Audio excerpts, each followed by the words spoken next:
e gjithë pasuria e ministrit të arsimit Hajrullah Qeku figuron në emër të bashkëshortës.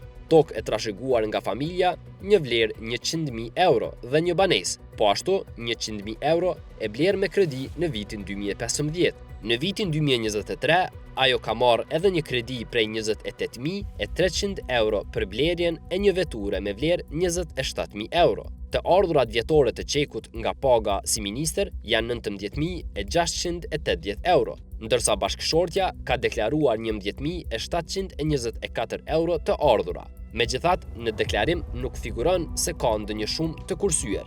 I pyetur se çfarë veture shfrytëzon jashtë detyrës zyrtare, Qeku ka thënë se e përdor veturën e gruas.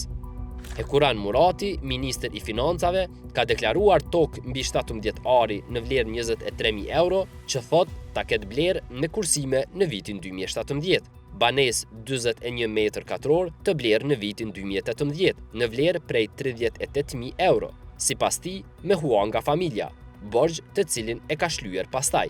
Murati posedon edhe letra me vlerë në Tesla, Allianz, Volkswagen e Netflix në vlerë afër 71.000 euro, të blera në vitin 2014 dhe 2020.